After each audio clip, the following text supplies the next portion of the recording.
the audio, or you can even watch back. Giving players all the props, or put them on blast. We don't give no hot takes, only talk facts. We're giving all our devotion, riding high on this wave of emotion. Going all out, yeah, cause this is our time. No, ain't no stopping us till we reach the finish line. All in, we came here to win. We're gonna give everything. S-I-C-K on the run. S-I-C-K, sick. On fire, we're ready to fight. We'll bring the house down tonight. S-I-C-K on the run. S-I-C-K, sick. Play it on the car ride, play it when you lounge. X and O, you know that we can hold it down. Shout out to my man Sammy, got it off the ground. And to all the listeners tuned in right now, got debates, analysis, and speculation. This is sports talk for the new generation. You know where to find us, got a reputation. Sick podcast, your #1 sports destination. Giving all our devotion, riding high on this wave of emotion. Going all out, yeah, cause this is our time. No, ain't no stopping us till we reach the finish line. All in, we came here to win. We're gonna give everything. S-I-C-K on the run. S-I-C-K, sick. On fire, we're ready to fight. We'll bring the house down tonight. S-I-C-K on the run. S-I-C-K, sick. S-I-C-K is the sickest podcast. Tune in for the audio, or you can even watch back. Giving players all the props, or put them on blast. We don't give no hot takes, only talk back. S-I-C-K, S-I-C-K, S-I-C-K, S-I-C-K, S-I-C-K, S-I-C-K, S-I-C-K. All in, we came here to win. We're gonna give everything. S-I-C-K on the run. S-I-C-K, sick. S-I-C-K, it's the sickest podcast. Tune in for the audio, or you can even watch back. Giving players all the props, or put them on blast. We don't give no hot takes, only talk facts. We're giving all our devotion, riding high on this wave of emotion. Going all out, yeah, cause this is our time. No, ain't no stopping us till we reach the finish line. All in, we came here to win. We're gonna give everything. S-I-C-K on the run. S-I-C-K, sick. On fire, we're ready to fight. We'll bring the house down tonight. S-I-C-K on the run. S-I-C-K, sick. Play it on the car ride, play it when you lounge. X and O, you know that we can hold it down. Shout out to my man Sammy, got it off the ground. And to all the listeners tuned in right now, got debates, analysis, and speculation. This is sports talk for the new generation. You know where to find us, got a reputation. Sick podcast, your #1 sports destination. Giving all our devotion, riding high on this wave of emotion. Going all out, yeah, cause this is our time. No, ain't no stopping us till we reach the finish line. All in, we came here to win. We're gonna give everything. S-I-C-K on the run. S-I-C-K, sick. On fire, we're ready to fight. We'll bring the house down tonight. S-I-C-K on the run. S-I-C-K, sick. S-I-C-K is the sickest podcast. Tune in for the audio, or you can even watch back. Giving players all the props, or put them on blast. We don't give no hot takes, only talk back. S-I-C-K, S-I-C-K, S-I-C-K, S-I-C-K, S-I-C-K. Turn up your volume. Because you're about to listen to The Sick Podcast. With Tony Marinaro. 55 seconds left in the penalty, a minute and 27 seconds left in regulation time. Boston 4, Montreal 3. Lafleur coming out rather gingerly on the right side. He gives it into Lemaire, back to Lafleur. Oh! The sickest Montreal Canadiens podcast. You're in the ball! Sports entertainment like no other. Rejoint, on lui fait perdre la rondelle, une passe devant. Et c'est le dégagement et ce sera la victoire des Canadiens. Coupe Stanley pour les Canadiens. Le 23e de l'histoire. You found the dogs! John, you found the dogs! He found the dogs! And all together, they worked a young team to the top. And now, a 24th Stanley Cup banner will hang from the rafters of the famous Forum in Montreal. The Canadiens win the Stanley Cup. Brought to you by Energy Transportation Group. Driven to be different. La Vida Tibi. Embrace your true nature. And Playground, your premier gaming destination. It's gonna be sick. Marinaro on this Wednesday, March 19th. Thanks for watching on YouTube, on Facebook, and on Twitter. We're going to get to Craig Button, who's a regular collaborator on Wednesday nights, in just a minute. The Sick Podcast is brought to you in part by Souvlaki Authentique family-operated Greek restaurants, 7 locations, Lachine, Boisbriand, Pierrefonds, etc. They use fresh Quebec chicken, fresh Quebec pork, both hand-cut, marinated in-house. Their gyro is hand-stacked in-house, never frozen, no MSG in any of the recipes. Greek potatoes, not your Yaya's Greek potatoes. These have a unique lemon sauce. Are the Montreal Canadiens going to make the playoffs? They're in a wild card spot as we speak, the second wild card spot in the Eastern Conference. Go all the way with Betway. Get a free bet up to $200 if your first bet loses. Scan the QR code on the screen or click on the link in the details section to create an account. Redeem your welcome offer. Offer is only available for new customers. Terms and conditions apply.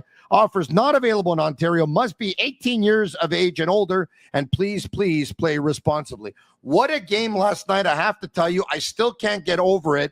The biggest game the Montreal Canadiens have played probably since the 2021 Stanley Cup Final versus the Tampa Bay Lightning, and the Montreal Canadiens were down by a score of 2-1 going into period number 3 last night versus the Ottawa Senators, and the Canadiens scored not 1, not 2, not 3, not 4, but 5 goals in period number 3 to end up winning that game by a score of 6-3. If last night was the biggest game of the season for the Montreal Canadiens, well, tomorrow night will be their next biggest game, if not the biggest game of the season. I know this. It's the biggest game of the season for their opponent, the New York Islanders. The Canadiens visit them tomorrow night. Without further ado, let's bring him in. Craig Button, how are you?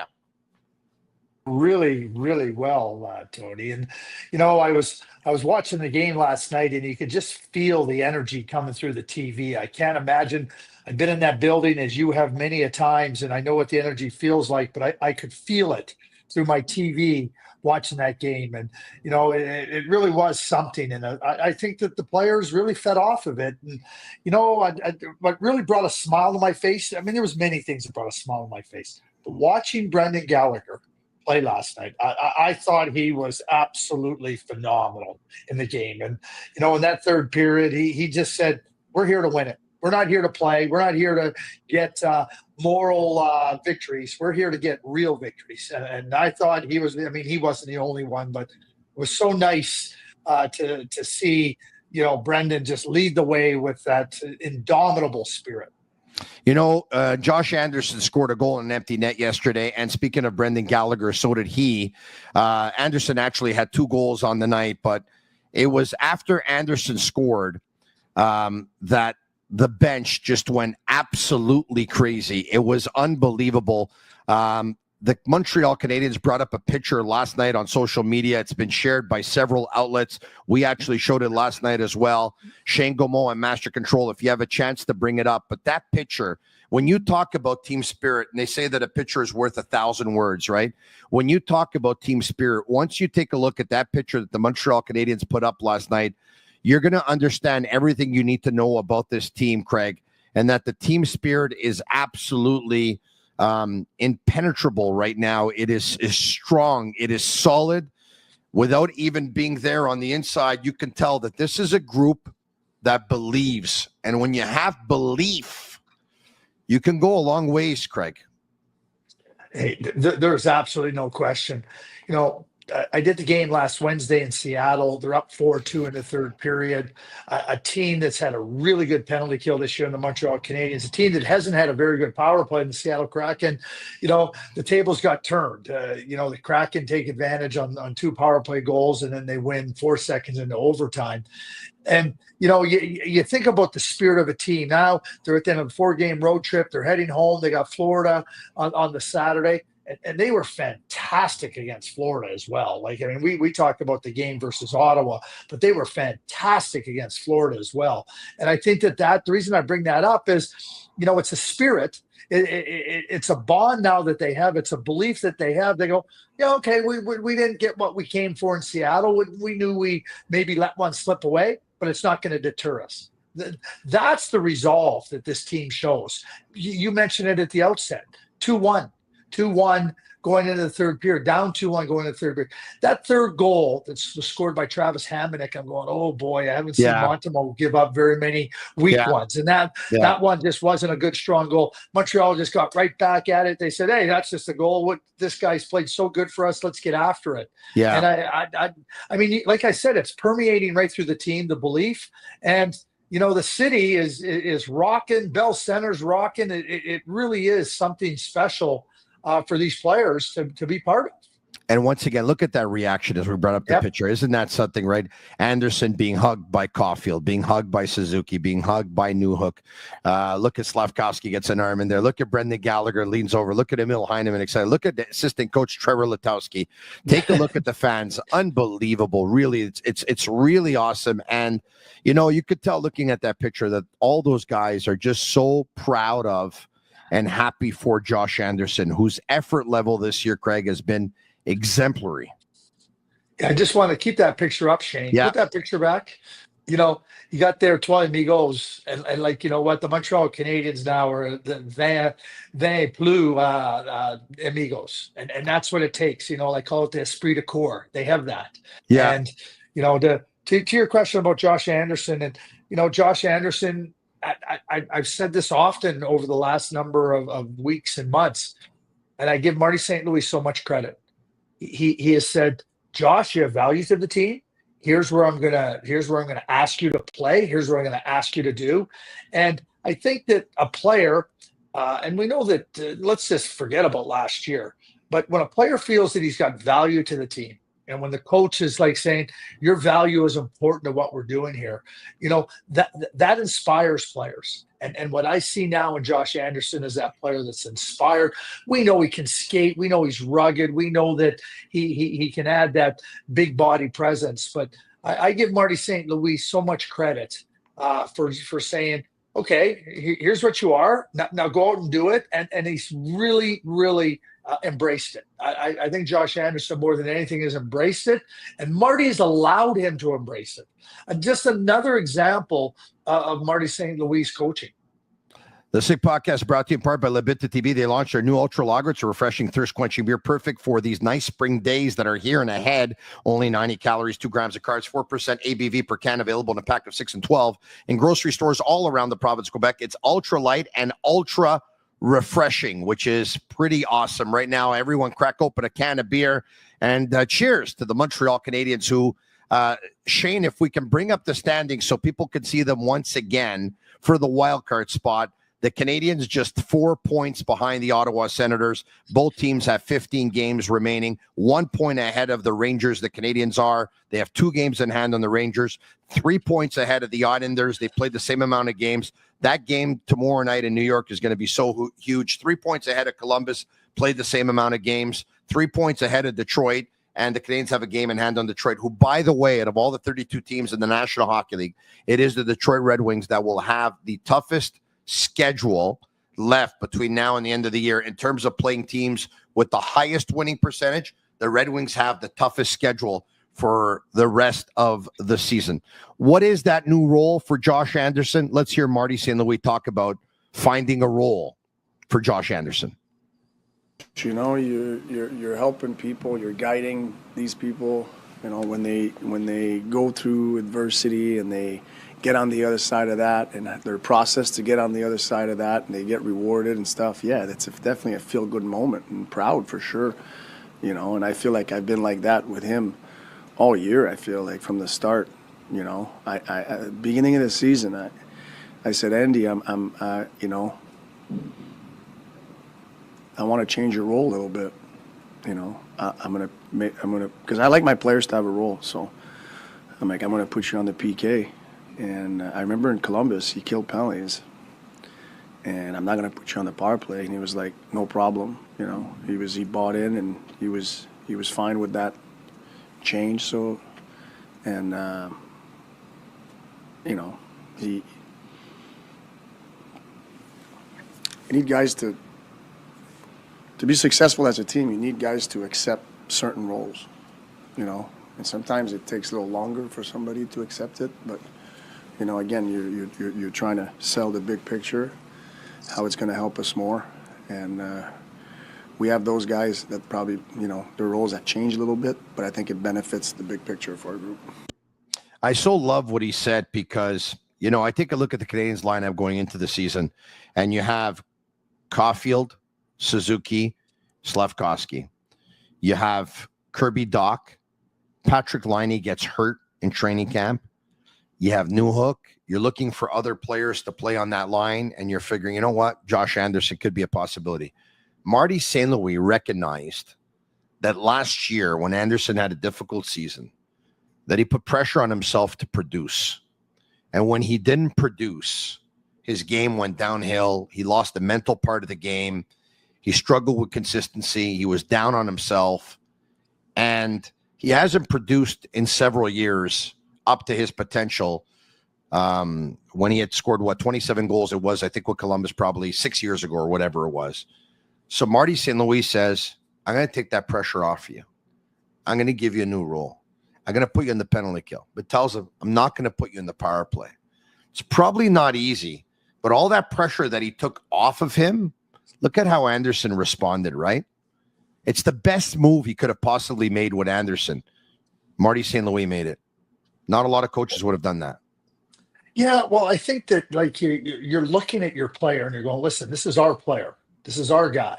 And Josh, you know, I don't think ever. I've watched Josh since he was in junior hockey. I don't think he's ever cheated any team or anybody with respect to effort and competitive spirit. But when you go through the goal scoring and the scoring funk that he went through, and all you hear about every single minute of every single day is Josh Anderson hasn't scored. He hasn't scored in so many games. Like that weighs on you.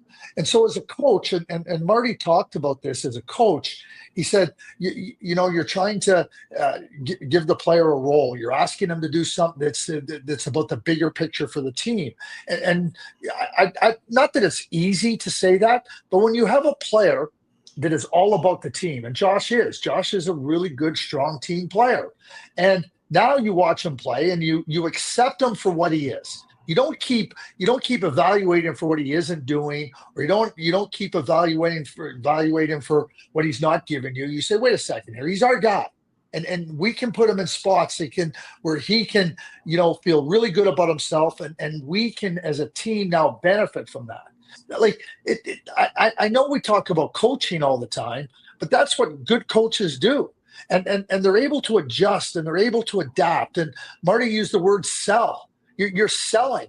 You're selling every single day to the team. This is what we need to do to win. This is what we need to do collectively. You're working with individual players at different stages of their career to say, here's what I need from you. Here's what you're capable of doing now. And then allowing them to go and do it and celebrating them for doing it.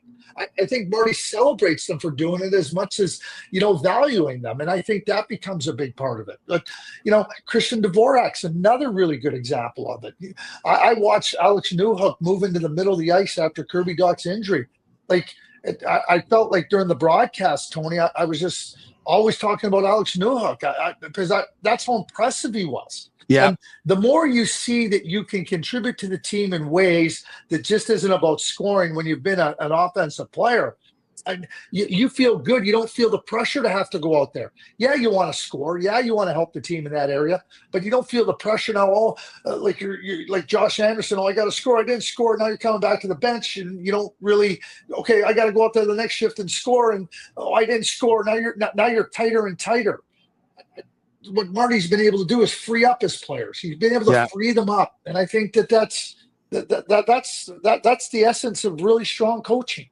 You talked about Dvorak, who I think last night had his best game as a Montreal Canadian with 1 goal, 3 assists, a 4-point night on the most important game in a long time for the Canadiens. So they really needed him to step up last night. He did. Anderson, Gallagher, and Christian Dvorak, the line totaled 9 points last night. It was pretty much unbelievable. Josh Anderson, at the end of the game, when he was named the first star, this was his message. Let's hear Josh Anderson. Just seeing the support of the crowd is, it gives you goosebumps. It really does, and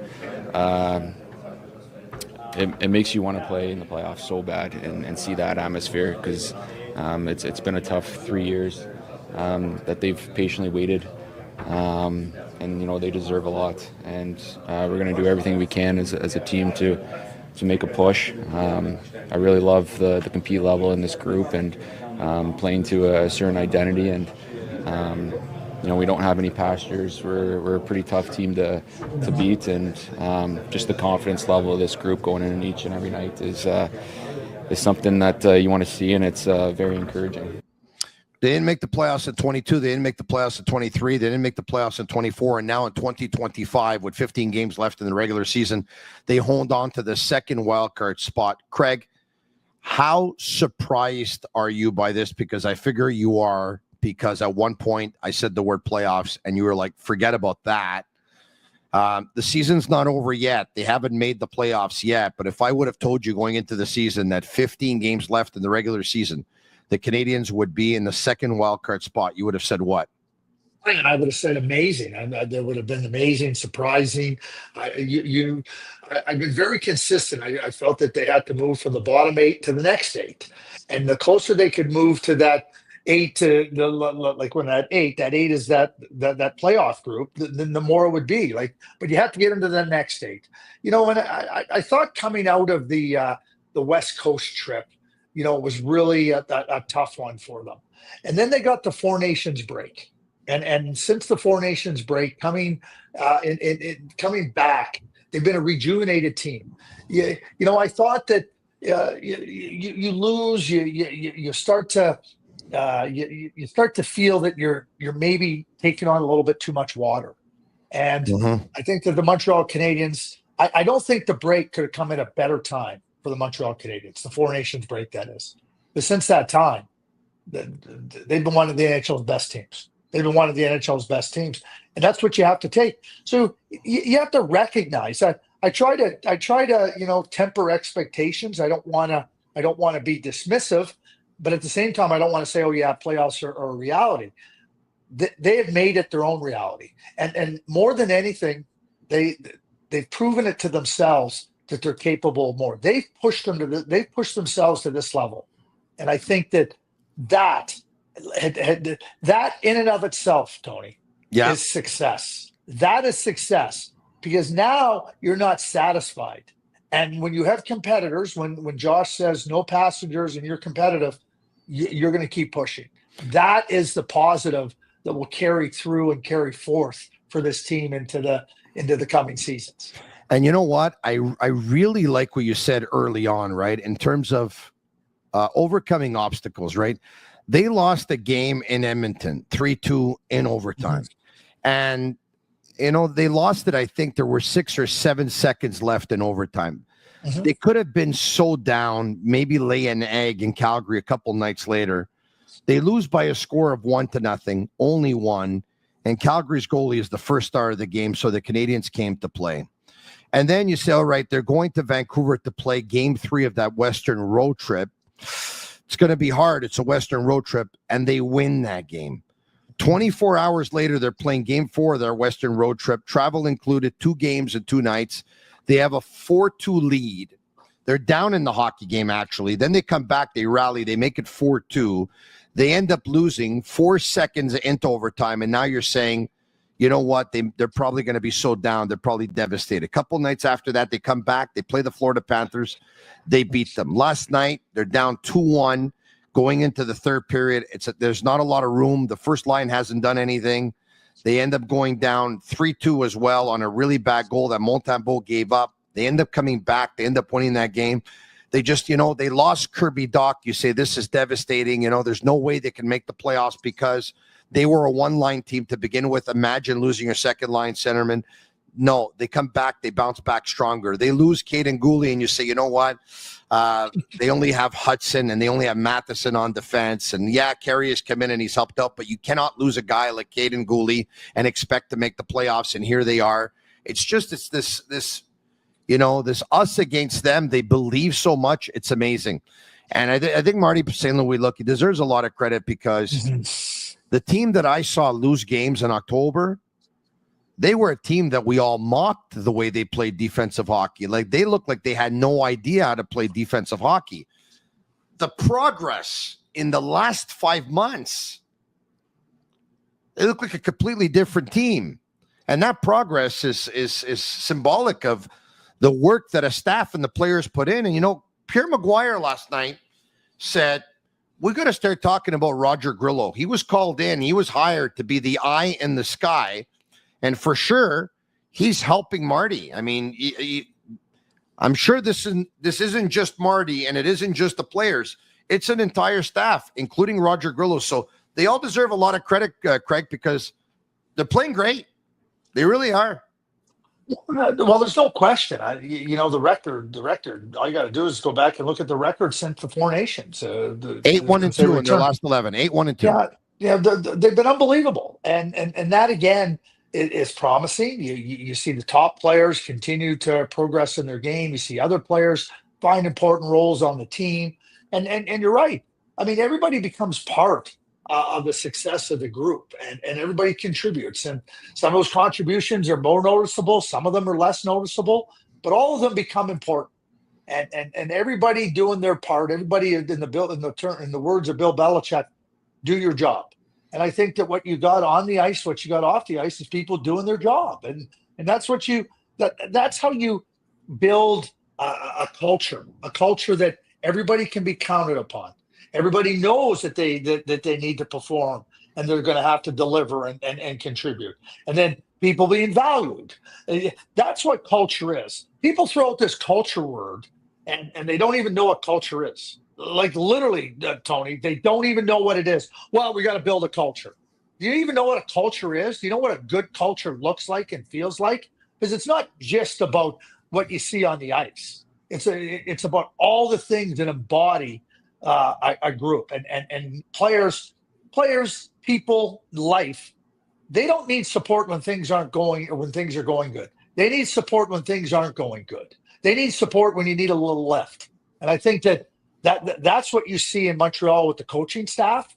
They give lifts to players when things aren't going so good, because that's when you need a lift. And again, Josh Anderson is their guy. He is their number 17. He's their guy. And they didn't cast him aside either figuratively or literally. They said, no, we're going to find areas where Josh can help us and where he can feel good about himself. He's but one example. What does Mike Matheson have to say about the culture? You just said the word culture. What does he have to say about it?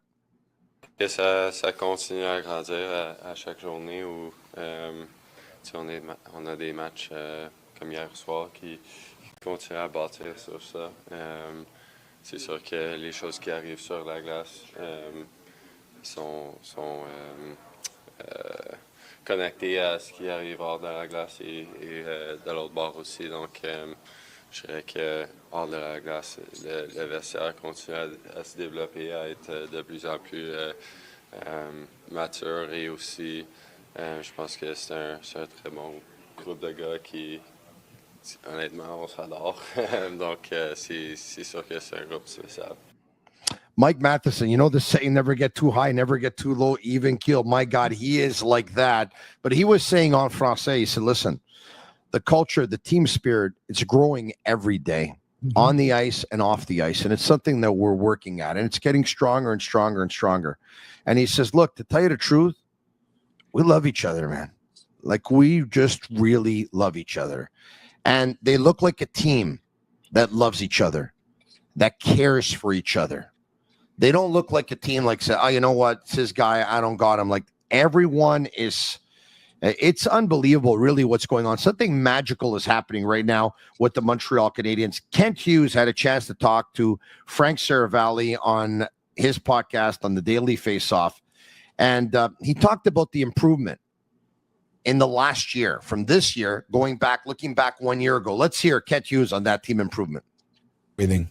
I think it's the individual growth of the players. I think it's the growth of the coaching staff, right? It's a younger group, but they've also been together for an extended period of time, and they learn to figure out what works. The players have been with them for a longer period. So sometimes you know what you want to teach. It's figuring out how to communicate it in a way that everybody understands. And then, the Lane Hutsons of the world, certainly those are, different differential players that are coming in and making a big difference for us. So there you have it. Talked about the team improvement, but then says the Lane Hutsons of this world, those are players that come in and make a difference. It seems like it's every game the Lane Hutson plays that there's a new Lane Hutson stat that comes up.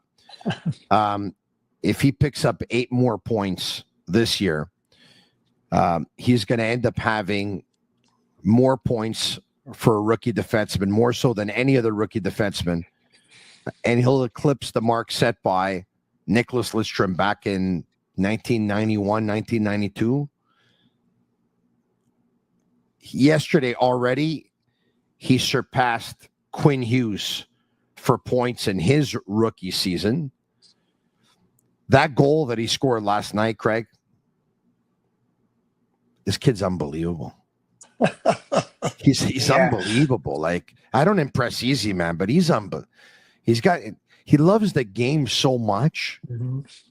It's so refreshing, in an era where the money's so high that some of people, some of the players look at the game as maybe a business. Like, this guy would play for free. Just get that feeling, Let me be very clear. He's not playing the game for free, nor should he. Okay. Yeah. You can have a love for a game. Okay. Yeah. What Lane Hutson does is special. You called it magical. Tony, I've had the luxury of watching Lane for a long time. And I've said this often about Lane. I've yet to see a level of any level that has been too much for him. In fact, I've yet to see a level where he has not been able to dominate. I don't care if he was 15, 16, 17, 18, 19, 20, and now in the NHL.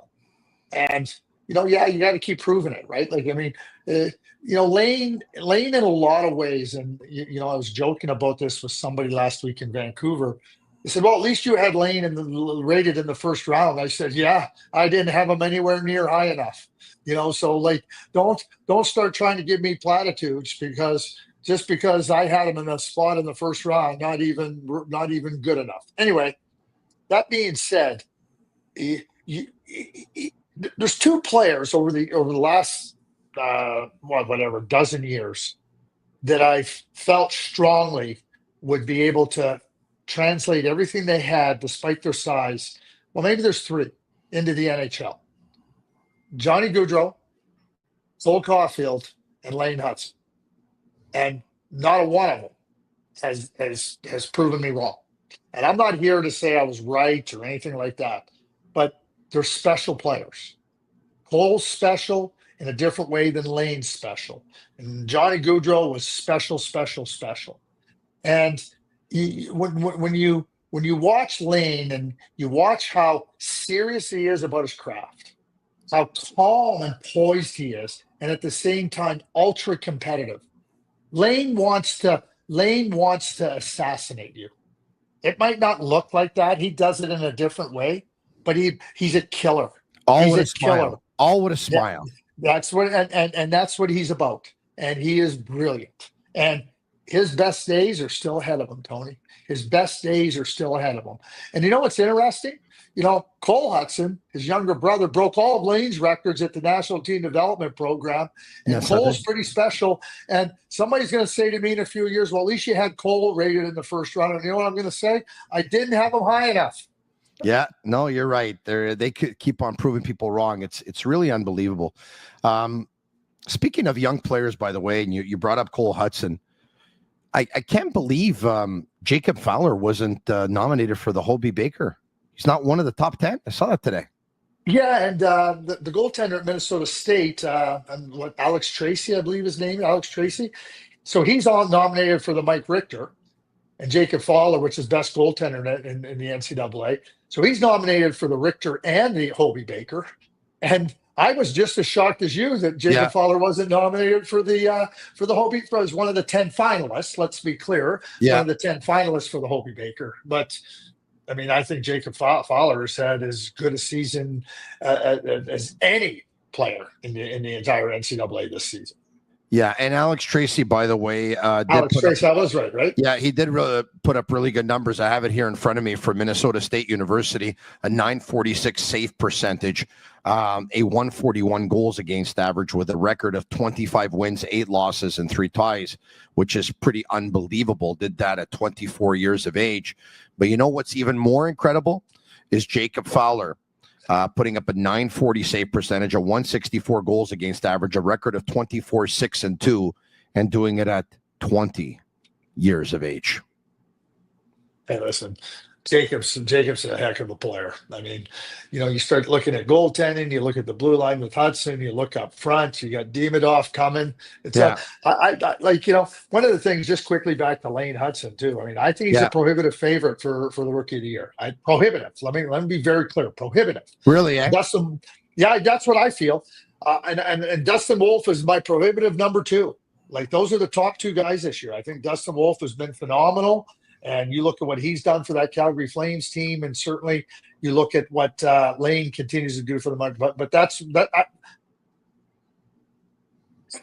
Excuse me. Bless you. Just stop and think about what you just said about Lane Hutson amongst all defensemen. We're not talking about rookie. Well, there's no other rookie defenseman in the league this year, but all defensemen. And I keep doing this. I keep doing this time and time again. We know how good he is. Lane Hutson's a really good defensive player too. He's really good defensive player. Yeah. When you start to look at all the numbers that he does and everything he does throughout the game, he is a well-rounded player. He is. This is a kid that's 20 years old. So yeah, when you think about, I look at it now, Tony, and I go, Rookie of the Year this year, Hutson, and the Rookie of the Year next year could be Demidov. Well, let's hope so, but we'll cross that bridge when we get to it. I want to get back to. You know what? I'm excited about Demidov. Good. This Yeah, guy, so am I. You start looking about studs. Demidov's a stud. Yeah, and I was talking to you about Lane Hutson before, the fact that he has a chance to put up the most points for any rookie defenseman since Nicholas Lidstrom. He's 7 points away from tying, 8 points away from beating it. I saw this earlier on today on Twitter, on an account from a gentleman. I'll give him a shout out. It's I think it's stock_guy1, who said, what's interesting in the stats is that when Lidstrom had his 60-point season in 1991, 1992, I believe it was, or whatever it was, Detroit was scoring 4 goals a game. When Quinn Hughes put up his 53-point season with Vancouver in 2019-2020, Vancouver was scoring 3.25 goals per game. This year, the Canadiens are scoring 3 goals per game, which makes it A, even more impressive, and B, the fact that you think he wasn't on the first wave of the power play for the first month and a half of the season makes it also pretty impressive. So I think it's unbelievable. That's really good context. I just want to say that's really good context to kind of compare. It's not just the numbers. It's the landscape that they were playing under. So that's really good context. The Sick Podcast brought to you in part by Playground, giving away over $135,000 in cash prizes this month at their cash game poker table 7 days a week and 5 nights a week. Go and play anytime from 9:30 a.m. to 2 p.m. or enjoy the late night games from 9:30 p.m. to 2 a.m. for a chance to win. Payouts every 30 minutes. Get in on the action at Playground. Visit playground.ca for details. And also brought to you in part by Energy Transportation Group, a leading full-service logistics provider serving all of North America. Energy Transportation Group is driven to be different. Kent Hughes, once again on the Daily Faceoff podcast with Frank Saravalli, talked about Cole Caufield's development. A couple of things. I know Marty worked with him a lot when he first came on how he received pucks on the backhand and collected pucks on rims. And I know it, so maybe I'm more trained to look for it. But he is so much better at receiving passes that aren't right on the tape, whether they're like off his heel on the back end. He used to kind of roll off the blade a little bit, and I think he blocks it and holds it way better now. And defensively, I know that's kind of generic, but it's truthful because it makes a big difference when he can play in all situations and we're not worried about the defensive side of the game. He's on the ice more often, and being on the ice when you're Cole Caufield means there's a chance you're going to score a goal. I said this before. I'm going to say it again. I think Team USA made a mistake not bringing Cole Caufield to the Four Nations face-off. Yeah, you're not gonna get an argument from me. You just simply aren't. But I mean, I go back to last year and just jumping off of what Kent said. I thought there was massive progression last year in Cole Caufield's game. And I know he only had 28 goals and people were caught up in the goals, but his shots, his dangerous shots, where he was getting them from, his shooting percentage was down. Now you watch him now, even strength goals. I was even on a broadcast this year, and it was earlier, just a few weeks. It was before the Four Nations, and I said, "Well, he finally gets a power play goal." I said, "This guy can't win. When he scores power play goals, he doesn't get even strength goals. They're mad at him for not scoring even strength goals. Now they're mad at him for not having enough power play goals." He you know what Cole Caufield is? He's just a really good hockey player. And what Marty's helped him become is a really well-rounded hockey player. The other area that's really impressed me, you hear Kent talk about it, is his leverage, his lower body leverage in the one-on-one battles. He wins pucks in those one-on-one battles now. And he's strong in his lower body. I mean, we're talking about somebody, okay, like he just turned 24. He just turned 24. He is ready to take his game, I think, to another level. I think he's that good, and I think that he has that much drive to be a difference maker. He was always a difference maker coming up. He won the Hobie Baker Award, and now you're watching him be a difference maker for the Montreal Canadiens. That's just going to grow. I mean, he you know what he is, Tony? He's a special player. He's a special player. They talked about Slavkovsky's development as well. Mm-hmm. It's different. Yeah, I've seen a big growth factor. I think we saw a little bit of a regression, but it's not surprising to me. In fact, I can recall doing an interview after we signed him at the Hlinka tournament saying I don't expect his progression to be completely linear, that you see it. You've seen it in all your years of watching hockey. I've dealt with it representing players. You have a little bit of success, and sometimes you're armed with a contract. A lot of players feel pressure with that contract, right? I still remember, and it was probably the first time it kind of dawned on me when Bergeron had signed a really big contract for that time for somebody coming out of the entry-level system, and he got injured quite a bit and that was a 5-year deal. When he came out of his contract, he said, "Hey, Kent, what do you think?" And he goes, I'd like a deal of what, I can't remember, we did 3 times 5. That's amazing now, and right, and what the cap is. And I was like, 3 times 5, that's way below what you should get. And his comment to me was, Mikko Koivu makes that amount. That's a fair comparable, and I don't have to worry about getting criticized for my contract. He had been under the contract for 5 years, and never even dawned on me that he felt that pressure, because he didn't get a lot of criticism for it. He was too respected in the marketplace. But I do think there's a lot of different things that affect a player. Sometimes you come in and your identity gets a little bit confused, or the way you need to play to have that success. And I think more than anything else in Slav's case, that was it. He's coming in thinking about production instead of thinking about the areas of the game that he needs to excel at, which will lead to production. Mm-hmm. And I think that's, kind of where he's at now. We really saw it in the Tampa game right before break. He got demoted off the first line, and all of a sudden he changed how he played, and he was more direct. He was more physical. He got around the net more often, and he had success. And came out of break, he went back on Susie's line, and Cole's, but he played that way, and that's what we're seeing from him. Interesting observation, eh? He talked about the contract, and then in fact he talked about, you know what, you lose your identity. At one point he says he wants to produce, but no, we want him to play a certain way, and if he plays that way, then he'll end up producing.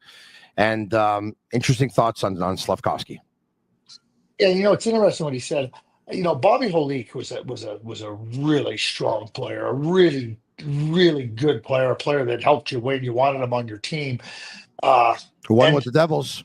And he won. He was hard. He was, and what a wonderful guy too. And he was making whatever he was making, and the New York Rangers signed him for $9 million a year. Yeah, $9 million a year.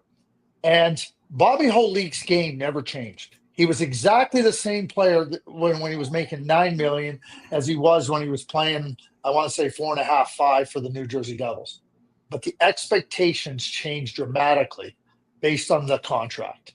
And whether it's reflected in the type of criticism he got, but Kent knows. The players start to feel that. They start to feel that. And now you start to think, I got to do more. I got to do something different. You sign Bobby Holik, and you're getting a player that contributes so much. Again, the contract creates unrealistic expectations, and then it creates pressure on the players to try to meet those unrealistic expectations. Instead of just saying, you know what, we're happy to have Bobby Holik. We're paying him $9 million a year because that's what the acquisition cost was, and this is what we're getting. But the players feel it. And Slavkovsky, to Kent's point, I've seen it with Slavkovsky, and he's going to turn 21 here on March 30th, Tony. March 30th is when he turns 21. And you've watched this young man come into the National Hockey League, show the promise, excite the fans. Kent used the word regression. I don't know if it's regression. Sometimes you just hit a speed bump, and you can't just. It's like when you haven't seen somebody for a while, like a nephew or a niece, and you go, "Oh my God, you've grown. You're 4 inches taller than I last saw you." Right? But if you're watching every single day, you don't see those 4 inches, right? And I think with Slavkovsky, it's the same thing. You want this. He takes these little jumps, and you go, well, that should how it be every day. Well, it isn't like that every day. But I think what Uri is learning, I think there's two things that Uri is learning, and Ken touched on that. Okay, what are the strengths of your game? Don't think you have to produce. Do the things that you can be really good at, and the production will come. That's number one. And number two, I think that his size, we've talked about his size. He's understanding more and more as he physically matures and as he mentally matures, because that's part of the learning curve as well. Yeah. You're watching a player go, I can push my way here. I can push my way there. I can assert myself there. He's just so much more assured in his play. And that's another really good positive sign. But with the size and saying, this is how I'm going to play, and I'm going to make life difficult on opponents. MFD Painting. No job too big, no job too small. Looking to get your home or apartment building painted, inside or out. MFD Painting is a family business. They'll treat you like family too. Call Mitch Prue and family. You can check them out on Facebook. Check out their group page. You'll see all the comments are awesome. And you know what? If you need your house, your building painted in a hurry, they can do so. Believe me when I tell you that. They had it done for me. They can do it for you as well. Call them at 514-893-9856. That's 514-893-9856. That's Mitch's number, MFD Painting. And you can check out all of their work on their Facebook group page. Kent Hughes talked about Marty St. Louis' growth. We'll get to that and the next step into the rebuild. Let's hear on Marty St. Louis' growth. Well, Marty is incredibly analytical. So I think the part that when we decided to take that leap of faith and hire somebody that we felt really comfortable with was he had an elite hockey mind, and if you gave him a puzzle, he was going to solve the puzzle hockey-wise. I think where he's learned more than anything to excel, and we think about our experiences coming in, is as a hockey player, you manage your own career. And then when you become a coach, you're managing all kinds of different people, right? And if you just manage yourself, you take care of everything.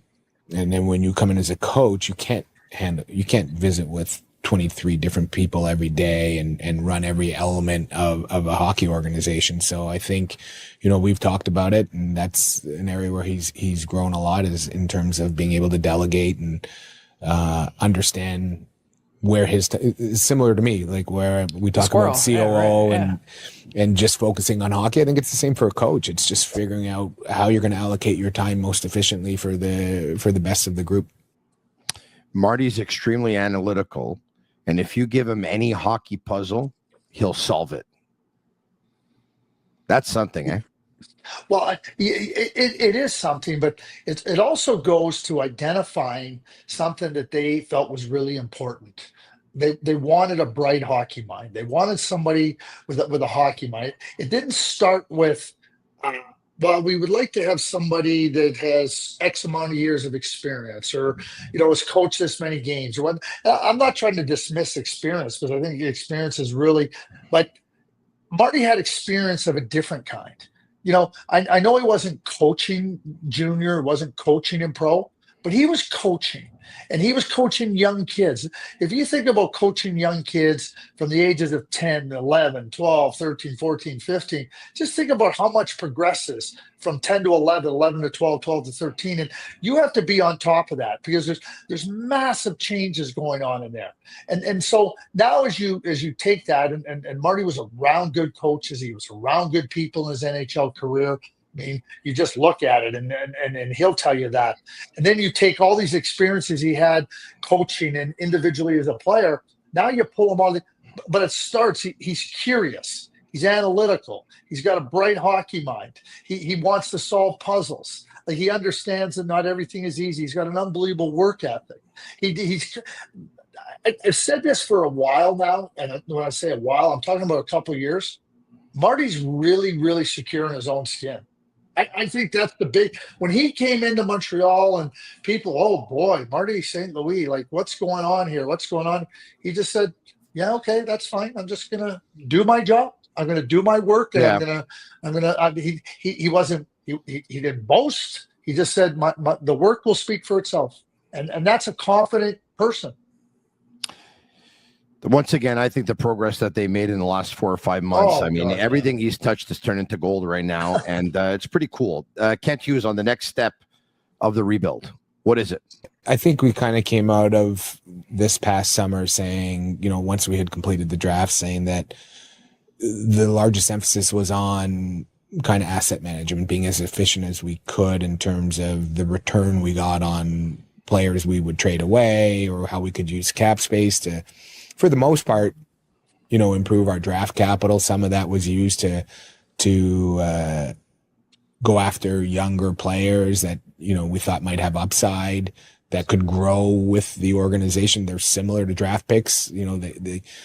I always remember asking Dave Conte, who was a longtime scout in New Jersey, still works with, I believe, Vegas. But I'd said to him at one point, like, Dave, like, I got a guy in the CHL. He's a 19-year-old. But he's way better than so many of the guys that are draft eligible. He hasn't been drafted yet. Like, why would this guy not be drafted? And David's answer to me was like, it's like a 5-ball lottery. The 5 balls on your 19-year-old have already been drawn, and we hit on 2. And this young prospect only has 1. Maybe he hit on 3, let's say. This young prospect, there's only 1 ball we know we're going to hit on, but we're hoping we're going to hit on 4 or 5. There's just more rope left. And I think that's that has been kind of the approach for us. But then eventually, as we start to exit that as our primary emphasis, as an organization, you're moving more towards your roster construction and your team build, and what do we lack from a positional standpoint, from a speed standpoint, a character standpoint, a toughness standpoint. So then it's definitely a different element, and then we have to be a lot more targeted in terms of how we go about accomplishing those objectives or filling those gaps. What do you make of what he had to say, Craig, regarding the next step of the rebuild here? Yeah, and I think when we talk about steps, right? Like, it's no different than building a house. You start with your foundation. You have to understand, okay, what kind of soil are we in? What kind of foundation do we want? Then you're going to build your main floor, and what's that going to look like? And then you do your second floor, and if you have a third floor, but it's all got to progress. And then once you get that into place, and then you got to transition. Okay, what kind of windows do we want? What kind of doors do we want? What does the furniture look like? What does the kitchen look like? And I use that loosely as an analogy, because what Kent's talking about is you got to start with that foundation, and then you build it, and then you understand. Like when you're trying to understand what kind of windows or what your kitchen is going to look like, and you haven't taken care of your insulation, like, it doesn't matter.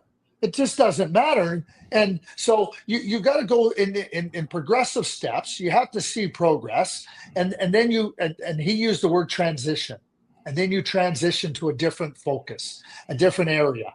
That like he talked about roster construction, what you need. You got to be a little bit more targeted, and I think that becomes really significant. And if there's anything that I think that Kent and Jeff Gorton have shown unequivocally, and I've said this many times, Jeff Gorton's been through this. He went through it in Boston. He went through it with the New York Rangers, and he was the one that got hired, and he's the one that brought in Kent Hughes. And I think Kent Hughes has been fantastic. I think he's benefited from Jeff. I think the whole group is really good.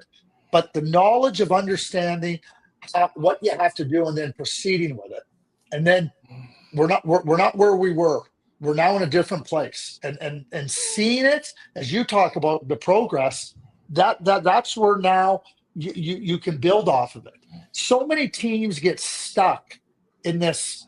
Well, we're going to build with young players. Yeah. Okay, that's great. It's not just about building with young players. It's about, okay, what are the different things? He talked about all those things. He talked about all those things with a really clear understanding of how they all work together. But Craig, when you go into a rebuild, right, you're not supposed to make the playoffs in year 4 of that rebuild. So they missed the playoffs. Why do you say that? Who says that? Well, for the most part, you know what? Yeah, because you're using bad examples. Correct. You're using yes. bad and the good examples are the New York Rangers who were able to do it. You're right. It's been done before. Well, like the Colorado Avalanche did it. Yeah. The Colorado Avalanche did it. And the Rangers did it. And the Rangers did it. So yeah, because you want to use bad examples. Like you want to use the Buffalo Sabres, go ahead. Yeah, you're right. Like, the teams that don't end up making the playoffs in the first 5 or 6 years, they're in the 7, 8, 9, 10, 11, 12, 13, 14. Correct. Right? Yes. So yes. don't use those examples. And that's what you want to avoid. You're right about that. So Kent and Jeff, remember Jeff. People don't I've known Jeff a long time. Jeff did it in Boston.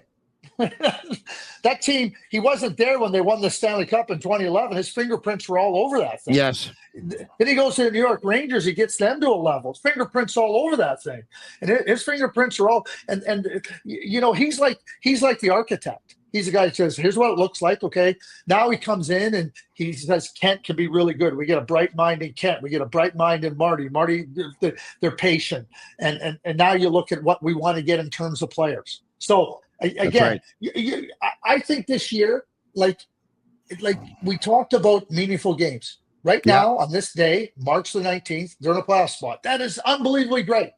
The Calgary Flames are right on the cusp of are they in a rebuild? I mean, I don't know if Calgary's much different than Montreal.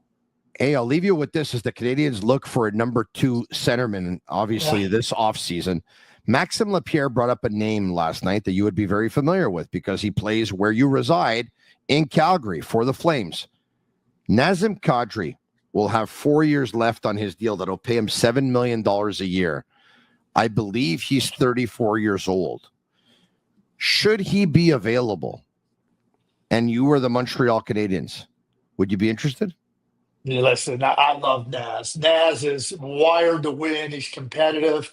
I don't know if you heard his comments a couple of weeks ago. He was asked because there was all these rumors about, who are they going to trade? And he goes, you know what? We're here to win. We're here to win. And we're building a team here that's competitive. He goes, I don't want to go play in a losing team. I don't want to go play with teams and organizations that are interested in losing. They're just losers. And he goes, I don't want to play with losers. Wow. The Montreal Canadiens aren't losers. And No. Nazem Kadri can still flat out play. Will he be the same player in year 3 and 4 of those last years? I don't know. But Nazem Kadri does. He's got one thing in mind when he goes out on the ice. And early on in his career, and it hurt him. When I say hurt him, I mean you love the fire and you understand a little bit better, his side of things. But Naz is wired to win, and Naz is in it to win it. Like, he's not in there to fool around. So do I think that Nazem Kadri would be a good fit in Montreal? Absolutely. Yeah, he'd be a good fit on a lot of teams that are trying to win. And the Montreal Canadiens are in it to win it as well, Craig. And let's hope they win most of their remaining 15 games and that they make the playoffs, because, as you know, the playoffs are amazing. Playoffs in Montreal are the best. Nothing better in the league. You've experienced it. I've experienced. I say it all the time. There is no better playoff atmosphere than the Bell Center and the Montreal Canadiens playing playoff hockey. Huge game tomorrow night. The Canadiens visit the Islanders in New York. Craig Button, enjoy that hockey game. We'll talk to you soon. Bonsoir. Bonsoir, il est parti. There you have it. Craig Button, TSN hockey analyst and their director of scouting. Special thanks to all of our sponsors. MFD Painting is one. Betway is another. Souvlaki Authentique is another. La Bittt at Tibi is another. Playground is another. And Energy Transportation Group. And special thanks to all of you for watching. Once again, the Montreal Canadiens, they did it last night. They beat the Ottawa Senators. They go into New York to play the Islanders tomorrow night. Huge game, that one. I'll be back right after the game to bring you once again. At 10 p.m., I'll be on tomorrow night to bring you once again the Sick Podcast. Special thanks to Shane Gomo on Master Control. I'm Marinaro. Have a great night, everyone. 15 games left in the Canadiens' regular season. Let's do this. And that's a wrap. Hope you don't miss us too much until next time. Follow the Sick Podcast with Tony Marinaro on YouTube, Instagram, Facebook, Google Play, and Apple Podcasts. The Sick Podcast is brought to you by Energy Transportation Group, driven to be different. La Vida TB, embrace your true nature.